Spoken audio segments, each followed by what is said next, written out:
Reginald here. Everybody was wrong about the transonic blades, and that included me.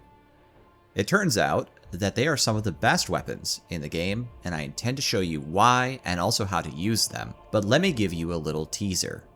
This isn't even the best I can do, by the way.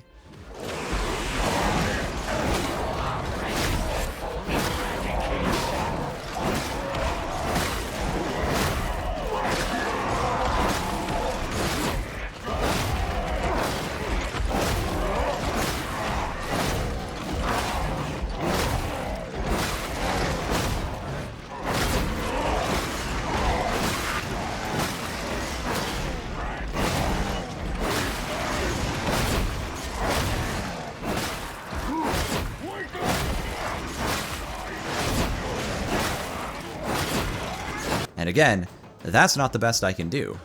See, that time at 36 seconds into the standardized Havoc 40 testing group is impressive. It puts the transonic blades right on par with the best results for the dueling sword across all builds I've thus far tested.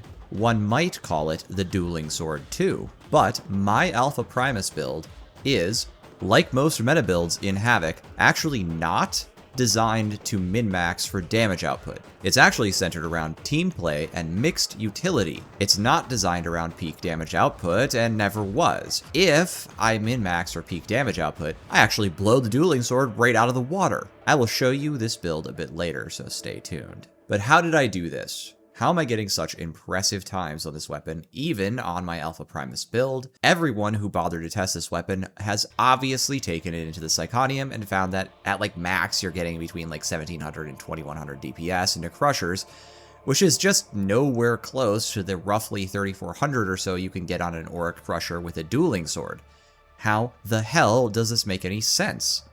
Well, if you are observant, you maybe noticed something in my footage earlier, and if you did, you know the reason. There are actually attacks on this weapon that can cleave carapace. Most people would never even think to test this, but I did, and I discovered that this weapon can actually hit 3 Crushers if they're close enough together. That means that they are possibly unique as a weapon that can trigger Rampage on a pack of Crushers and Maulers in Havoc 40. Of course, we'll get into blessings later, but the key thing you have to understand is that these weapons can multi-hit through carapace, and their second hit damage can be almost as high as their first, so you actually have a weapon that doubles its DPS into density, and enemy density is not uncommon in this game. So not only can you push that 1700 to 2100 DPS, depending on utilities and things like the Servo Skull and Phosphor debuffs into targets, etc., into 2 targets, but then you can actually build a min-max build that can pump my numbers in my testing up to 3400 DPS in a relatively sustainable way, and dropping my time to kill on transonics to 21 seconds, which is actually better than the pre-nerf dueling sword in my Havoc 40 targets. Okay, so now that I've impressed you, I'd like to say something.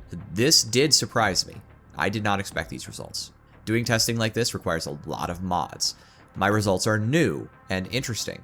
It's why I am always saying to be patient after a class releases, because actually there may be some seriously unexpected findings. What I thought of these weapons and why I put them into a lot of my early builds is because they are extremely comfy weapons, with good feeling damage into most elites, and adequate damage into heavy elites, and great reach, with solid horde clear and excellent mobility and very simple combos with some depth there for good players. And that makes them safe for the average player to use and handy for more experienced players. Not like amazing, but good mobility and good damage, and any weakness they have can be made up for by the Cord Claw in the builds that I have preferred. That was what I thought. But now I know better. These are actually a top pick. And it's actually a better pick on the whole than the Arc Maul for my Alpha Primus build, which I knew intuitively because I played it. If you actually run this weapon on my Alpha Primus build and don't have charges in it, it's a wet noodle. And if you do have charges in it, it's still slower than the transonic blades into carapace, though not hordes. And also, the Arc Maul is just clunkier to use. You really need a dedicated build to make the Arc Maul really good, and we'll get to that. So let's lock back in and talk about the correct build for this weapon now that I've had time to study it and I'm not just guessing. And then let's talk about the combos too, and I did promise to show off the crazy time to kill build that I dreamt up. Weapon build. After several hours of rigorous testing, exploring most of the blessing pool, I've settled on this weapon as my preferred transonic blades for all cases. I will say that precognition can get some really nasty crit hits compared to riposte, but the average DPS with riposte has managed to net me similar TTKs in most cases, and 4 seconds duration after a successful dodge is way more forgiving to get value out of than 2 seconds for precognition. A quick note about Rampage, you can actually trigger it on Crushers and Maulers, so it's not a bad blessing. It's also not typically performing much worse than Shred and Riposte, but Shred and Rampage just didn't do as much as I'd hoped for the Horde time. In fact, effectively nothing, which was why I picked it in the first place. For this reason, just leaning into crit maxing and going hard will result in more reliable high TTKs into Unyielding and Carapace targets. And I've stuck with Unyielding and Carapace because this weapon really does not struggle with breakpoints for any other lighter enemy. It's one of those rare cases where it actually helps a lot to focus on what the weapon is weaker at rather than doubling down on what it's better at. Combos. Okay, so the combos on this weapon are actually deeply simple, except when the push attack comes into play. So let me give you the basic gestalt of what each combo set is good for, because yeah, I tested that. As you all know, there are 2 stances, and the special button swaps stances. If you are mid-combo when you hit the special, you will auto-block while transitioning and gain a special attack that can be thrown as a light or a heavy with a bit of extra finesse and stagger. In the Slayer stance, the default Horde clear stance, you have a light chain that is a bunch of diagonals and horizontals. You have a 2 swing heavy chain that is diagonals and horizontals as well. For the duelist stance, the anti-big guys in armor stance, you have a light chain that is overheads and stabs, with a heavy chain being a cross overhead and an overhead. For fleshy targets, like hordes, you want to use the Slayer stance with the horizontals. The actual best Havoc 40 combo seems to be light spam. It's noticeably faster. Once you get into Mobians, though, it does not matter, but I did find that a mix of heavy and light was the safest choice because those suckers are trying to jump you. Ow. For Maniac enemies, a mix of lights or heavies will do fine as needed, but peak DPS on any set of elites seems to be heavy attacks. Once you get into Flak elites, you really want to use Slayer heavies. The DPS is about 60 better. But for shooters, lights seem fine, or maybe even better. The question then is when to swap, and the answer is when anything big shows up.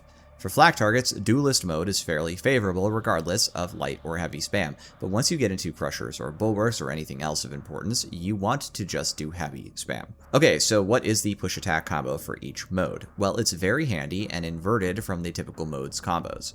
So, if you are in the duelist, it's a set of mostly horizontals, so you can beat up shooters and stuff without swapping modes immediately. It goes push attack, light, heavy. This gives you horizontal, and cross attack, and that slaps pretty good. It's not really better than swapping back to the ideal mode for that given target, but it's a great solution for when you are fighting, say, a handful of shotgunners or shooters at the same time and need more horizontal type blows in the mix. For the push attack on the Slayer combo, it's designed to help beat up mutants and light gunners and things. It goes push attack, light, heavy, and this nets you pretty solid DPS even into random flak targets as you go about your day. MinMax DPS build. Okay, so what about the MinMax build I promised you I would show you? Well, this is it. I'm using the same curios as my other builds. I'm using the same pistol as my other builds. I'm using the same transonic blades as my other builds. So let's get into the talent tree. This is it. That's the whole thing.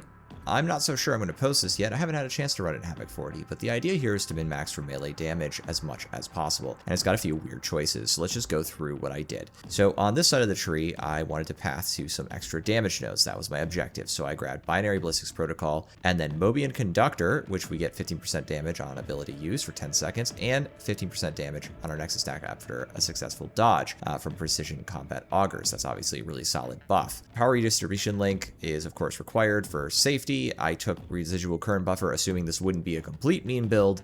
Last Stand Relay is for crit chance, which really helps with the Transonic Blades. Channeled Motive Force is a way to get damage on spending stamina, and we're going to do plenty of that, aren't we?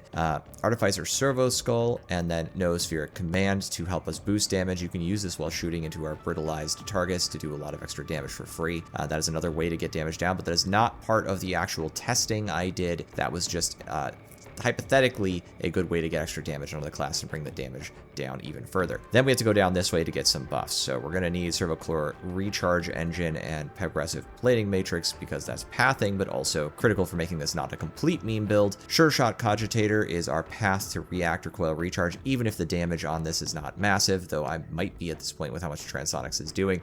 This is the key capacitance unit node required to make this build not a joke.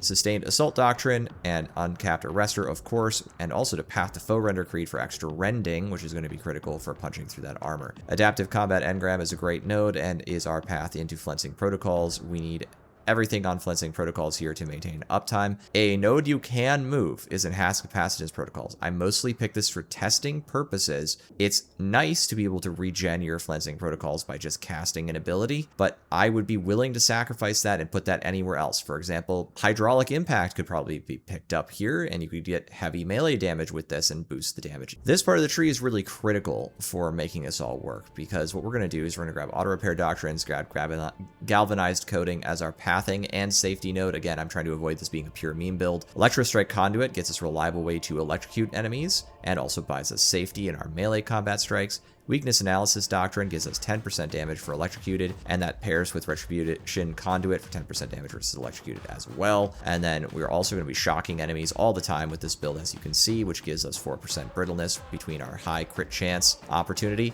And then also Voltaic Emitter will trigger System Shock. And then we're going to grab from Voltaic Emitter the 15% attack speed. And since we are using it from 3 stacks in our testing here, in our ideal scenario, we are getting the Electrocute on hit for 2 seconds, dealing additional damage with our boosted attack speed. So we're min-maxing for attack speed and damage output, and then we're just doing our best to absolutely pump damage into these enemies, including with lots of brittleness and rending.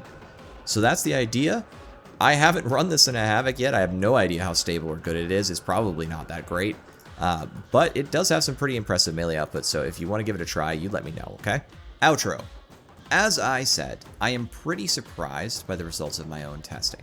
I really felt this weapon was more like a solid, stable, above average kind of high B to maybe like low A tier weapon that sits comfortably on a class that has Cord Claw and Voltaic Emitter, and so most of its weaknesses seemed like they were satisfactorily shored up by that. And it was just a good, stable weapon. But no, this thing's really quite good into density, which is very common in high difficulty content. Because of that, this weapon is a top contender despite its on-paper single target damage being pretty average. Its actual output into real groups of enemies with armor everywhere is really good. And that's cool, and I like it. I also thought I'd quick announce that I've made a few modifications and updates to my Alpha Primus build, as expected, while attempting to refine it to an even stronger state. Some sacrifices are made when moving some of these nodes around, so I'm not fully satisfied yet. I still feel like there's ways to improve this. But I still think its versatility and support capacity, alongside its impressive damage potential, will make this stand out as a top Skitarii build once players start migrating back to their preferred classes. Warm regards, everybody. Reginald.